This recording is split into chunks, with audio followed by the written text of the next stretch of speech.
오늘 우리에게 주시는 하나님의 말씀은 욥기 29장 18절에서 25절 말씀입니다. 내가 스스로 말하기를 나는 내 보금자리에서 숨을 거두며 나의 날은 모래알같이 많으리라 하였느니라.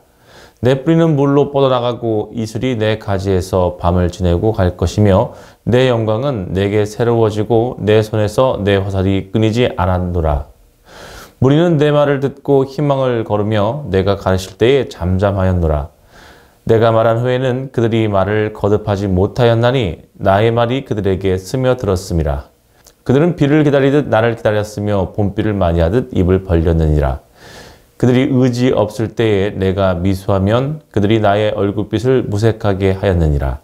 내가 그들의 길을 택하여 주고 으뜸되는 자리에 앉았나니 왕이 군대 중에 있는 것과 같았고 애국하는 자를 위로하는 사람과 같았느니라. 아멘. 오늘은 욥기 29장 18절에서 25절의 말씀을 통해 함께 은혜를 나누겠습니다. 오늘 본문인 욥기 29장은 욥이 과거 자신이 받았던 축복과 영광에 대해 회고하는 내용을 기록하고 있습니다. 오늘 본문을 구체적으로 살펴보면 18절에서 20절은 과거에 하나님의 축복으로 자신의 앞날이 계속 좋을 것이라고 생각했던 자신의 과거 모습을 회고하고 있고 21절에서 25절은 다른 사람을 가르치고 지도했던 자신의 모습을 회상합니다. 본문 18절 말씀을 읽겠습니다.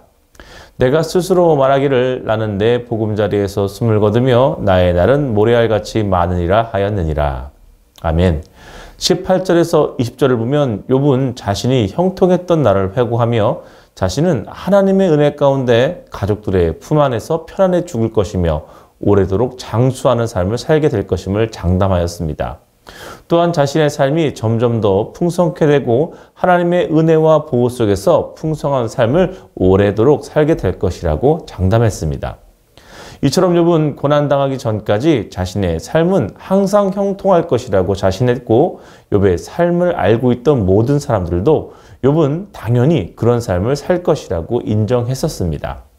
그만큼 욥의 번영함과 형통함은 견고하여 보였던 것이죠.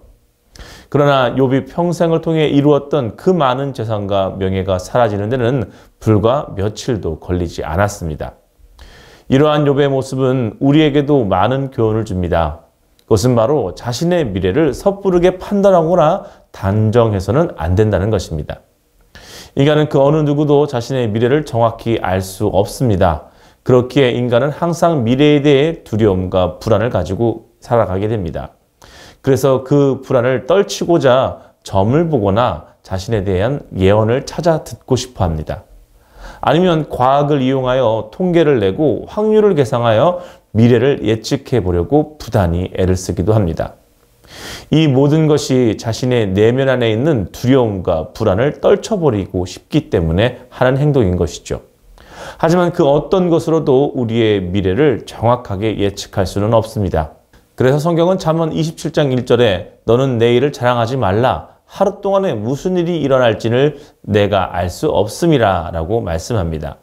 그리고 누가복음 12장에 보면 또 내가 내 영혼에게 이르되 영혼아 여러 해 쓸 물건을 많이 쌓아두었으니 평안히 쉬고 먹고 마시고 즐거워하자 하리라 하되 하나님은 이르되 어리석은 자여 오늘 밤에 내 영혼을 도로 찾으리니 그러면 내 준비한 것이 누구의 것이 되겠느냐 라고 말씀하십니다. 하나님이 지금이라도 우리의 소유나 생명을 취하시면 우리는 그것을 다 내어놓을 수밖에 없는 그런 존재들인 것입니다. 또 오늘 당장 죽을 지경에 있을지라도 하나님이 복 주시면 다시 부흥하고 형통하게 되는 것이 바로 우리들인 것이죠. 성도 여러분, 우리의 미래는 전적으로 하나님의 손에 달려 있음을 기억하십시오. 내가 지금 가지고 있다고 해서 내가 지금 내 힘이 많다고 해서 내가 잘 준비했다고 해서 내일을 장담하거나 내일을 자랑해서는 안 될 것입니다.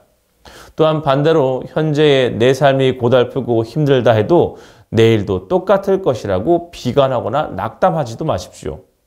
우리가 할 것은 하나님이 주신 사명을 잘 감당하며 매 순간을 하나님의 도우심을 구하며 우리의 주권자 되시는 하나님만 의지하는 것뿐입니다.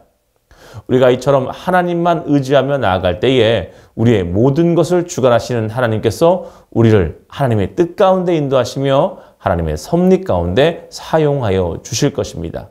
그렇게 될 때 우리의 미래는 불안하거나 두려운 미래가 아니라 평안함과 안전한 미래가 될 것입니다. 본문 21절 말씀을 읽겠습니다.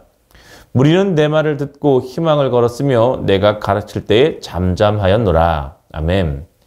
욥은 사람들이 자신의 말을 듣고 잠잠하였다고 말합니다. 이것은 욥의 말에 반론이나 의의를 제기하지 않는 권위가 있었다는 것을 뜻합니다. 그리고 욥의 말을 듣고 사람들이 희망을 걸었다는 것은 욥의 말에 감동을 받았고 그들의 삶에 유익을 주는 말을 전했다는 것을 뜻합니다. 이처럼 욥은 권위를 가지고 다른 사람들에게 감동과 유익을 주는 지혜의 말을 전하는 또 가르치는 사람이었습니다. 그리고 욥에게서 나오는 지혜와 권위는 그가 하나님과 교제하며 하나님을 섬기며 하나님이 부어주시는 지혜를 소유했기 때문에 나온 것이죠. 세상에는 많은 종류의 말이 있습니다. 그리고 그 많은 말들 중에 진리라고 주장하는 말들도 많습니다. 그러나 사람들이 진리라고 주장하는 것들 중 대부분은 사람의 지혜를 가지고 진리라고 주장하는 것이죠. 그래서 그런 말들을 들으면 감동을 받고 잠잠해지기보다는 반론과 의의를 제기하게 됩니다. 그리고 그로 인해 더 많은 혼란을 가져오게 됩니다. 욥기만 보더라도 욥의 세 친구들은 세상의 지혜를 가지고 욥을 정죄했습니다. 그런 세상의 지혜는 욥을 잠잠하게 하기는커녕 오히려 욥의 변론을 통해 그들의 주장이 잘못된 것임을 알게 하여 오히려 친구들의 입을 잠잠하게 만들게 됩니다. 그리고 예수님의 경우를 보더라도 서기관과 율법사들이 예수님을 고소하고 예수님의 말에서 잘못을 잡으려고 혈안이 되었지만 예수님 앞에서는 한마디도 능히 대답하는 자가 없었고 감히 묻지도 못할 정도로 예수님의 권위에 굴복하게 됩니다. 성도 여러분, 세상의 지혜를 이기는 것, 세상의 권위를 이기는 것, 그것은 오직 하나님의 말씀입니다. 하나님의 지혜는 세상에 가장 지혜로운 것보다 지혜롭다고 성경은 분명히 말씀합니다. 그렇기 때문에 하나님의 말씀에 근거하여 하는 말에는 그 어떤 세상의 지혜를 가진 자도 침묵할 수밖에 없는 것이죠. 성도 여러분, 오늘 우리의 말은 어떻습니까? 우리의 입에서 나오는 말들이 세상의 지혜를 말하고 있습니까? 아니면 하나님의 지혜를 말하고 있습니까?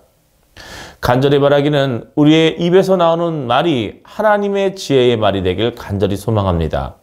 그래서 이 세상의 헛된 지식과 거짓된 지식을 무너뜨릴 권세와 능력을 가지는 저와 우리 모든 성도 되길 간절히 소망합니다.